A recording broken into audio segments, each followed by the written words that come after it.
I was 18 years old, fresh out of high school, and driving alone across state lines for the very first time. I was heading home for my cousin's graduation after finishing my first year of college. I felt nervous, but proud, like I was finally proving to myself that I could handle things on my own. The day started off normal. Clear skies, light traffic, music playing, snacks in the passenger seat, a full tank of gas. About 2 hours into the drive, somewhere on a stretch of highway I didn't recognize, maybe Tennessee, maybe Kentucky, I noticed a semi-truck in my rearview mirror. At first, he was a few cars back in the right lane. Then he moved over and stayed there, not passing, not falling behind, just matching my speed. A few moments later, his headlights blinked. I thought maybe my brake light was out, or my trunk had popped open. I checked my mirrors. Everything looked fine. I sped up a little. He stayed with me. I switched lanes. So did he. Then his lights flashed again. This time, he honked. That's when the uneasy feeling hit, the kind that starts in your stomach and spreads. I looked in the mirror again. He waved. Not a friendly wave, a slow one. Deliberate. Like he wanted to make sure I was looking. The next exit was half a mile ahead. I decided to take it. Maybe something really was wrong with my car. Or maybe I just wanted out of that situation. He followed me off the exit. There was a small gas station right by the ramp. I pulled in and parked near the front door under the bright lights. I stepped out and walked around my car. Everything was fine. That's when I heard the hiss of air brakes. The semi had pulled in too, parking in the trucker section. But instead of going inside, the driver got out and started walking toward me, slowly, like he wasn't in a hurry at all. My heart started pounding. I opened my car door and stood behind it, one hand gripping the handle, the other holding my phone with the emergency number already pulled up. He stopped a few steps away. Mid-40s, beard, trucker cap, heavy boots, normal, except for his eyes. They didn't match his smile. "Well, hey there," he said. "You're a pretty little thing, ain't you?" My skin crawled. "Thanks," forcing a smile. He stepped closer. "Where you headed all by yourself?" "Just up the road," I lied. "My brother lives nearby." He chuckled. "That right? You look like you're from farther out." I said nothing. I glanced down at my phone so he'd see it. Then he offered to pay for my gas.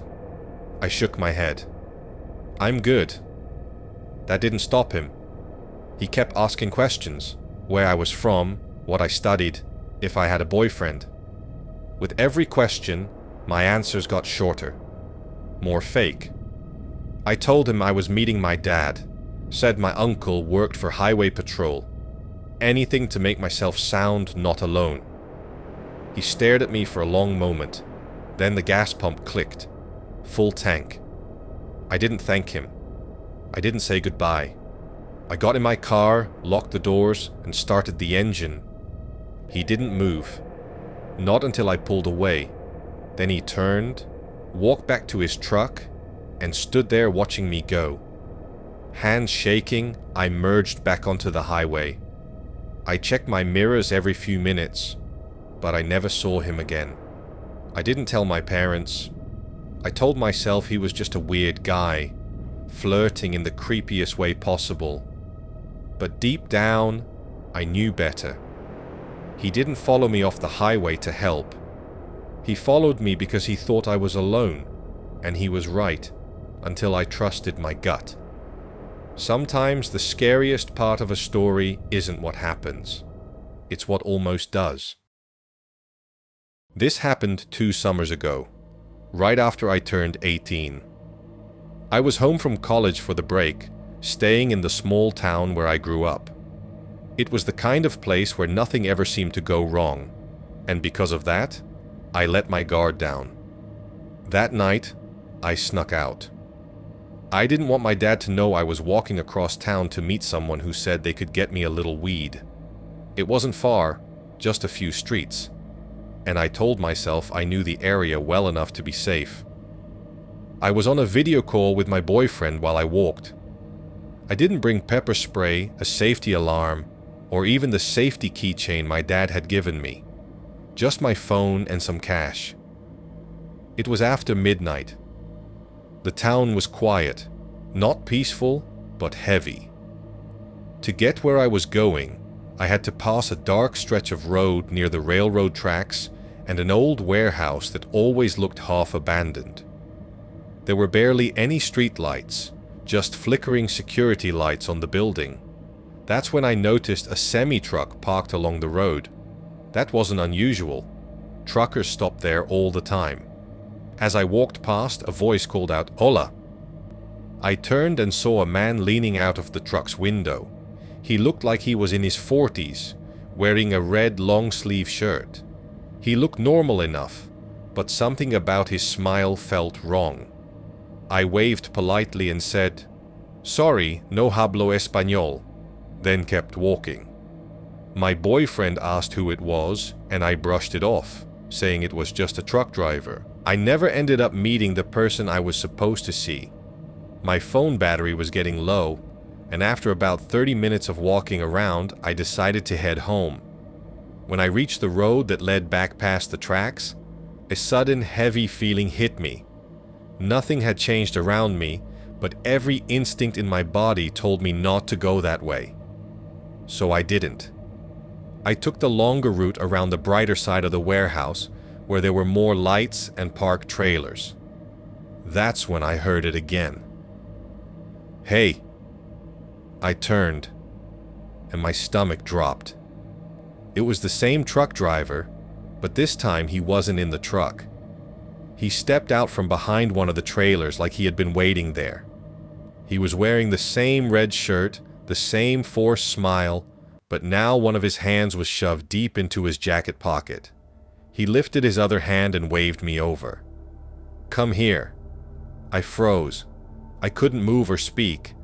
I told my boyfriend to call his dad and come get me immediately. The man's eyes flicked to the phone in my hand. His smile disappeared.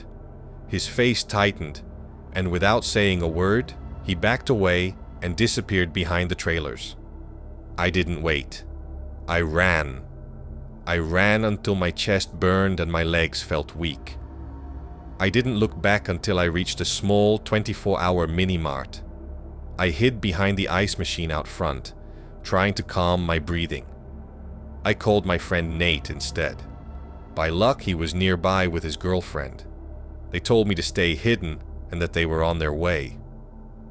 While I waited, I peeked around the ice machine and saw the semi-truck driving slowly past the mini-mart. He was searching for me. I ducked back down, shaking, afraid to even move. When Nate's car finally pulled up, I ran to it and got in. They drove me home, and I didn't stop shaking the entire way. I didn't tell my dad the full story until weeks later. Even now, I still think about how close I came to walking back the same way I had arrived, and how easily things could have ended very differently. The moment I realized something was wrong wasn't when he followed me. It was when he smiled. I was driving back to college after spending the weekend with my parents. The drive was about 2 hours, nothing I hadn't done before. I had music playing, the windows down, just enjoying the road. I was driving my dad's old pickup truck, not fancy, but reliable. The highway had 3 lanes, not empty, but not crowded either. I was in the far left lane, singing along to the music, tapping the steering wheel, completely relaxed. That's when I noticed the white semi-truck in the far right lane. At first, I didn't think much of it, but after a few minutes, I realized something strange. It was moving at exactly my speed, not passing, not falling behind, just staying there. I glanced over. The driver was looking straight at me. He smiled and waved. I waved back out of reflex, and turned my eyes forward, suddenly feeling embarrassed. I sped up a little. So did he. I slowed down. He slowed down too. Now he had moved into the middle lane, just one lane away from me. I looked over again. He was still smiling, but this time it felt forced. Wrong. Then he lifted one finger, just held it up, like he was signaling one, while keeping his eyes locked on me. My stomach dropped. I tried changing lanes. He blocked me. Every move I made, he matched it perfectly, like he was playing a game, and I was the only one who didn't know the rules. For 5 miles, I couldn't get away. My hands were sweating. My heart was racing. I grabbed my phone and called 911, explaining everything. I gave the dispatcher the truck's color, license plate, and trailer type. She told me to pull over onto the shoulder. I looked. It was narrow, too narrow. I told her I didn't feel safe stopping. Then suddenly, traffic slowed his lane just enough. I saw my chance. I dropped my speed, cut across 2 lanes, and hit the gas hard. For the first time, I pulled ahead of him. The dispatcher told me to take the next exit to a service plaza. As I slowed to exit, I checked my mirror. The semi-truck followed. No turn signal, no hesitation. He knew exactly where I was going. The service plaza was oddly designed. Trucks had to loop around the back. Cars stayed near the front. I parked close to the main entrance, watching the trucks circle around. He never stopped looking at me. I didn't feel safe, so I drove across the lot to a nearby gas station where I could see the truck area while staying partially hidden. I stayed on the phone with the dispatcher. Then I saw him. He climbed down from the truck and walked, not toward the building, but behind a large concrete pillar near the entrance. He was hiding, watching my truck. My stomach turned. I told the dispatcher everything. She said officers were close and told me to stay where I was. That's when he stepped out from behind the pillar and started walking toward me. Slowly.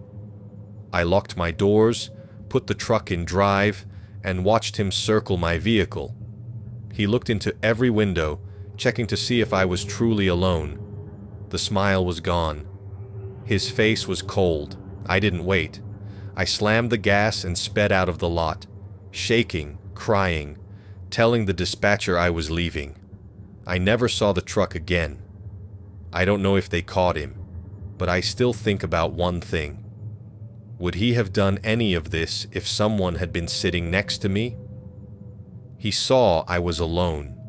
He saw an opportunity, and that's the part that still scares me. If this story made your chest tighten, subscribe and stay with the channel. These aren't made-up horror stories. They're real situations that could happen to you, on a normal day, on a normal road.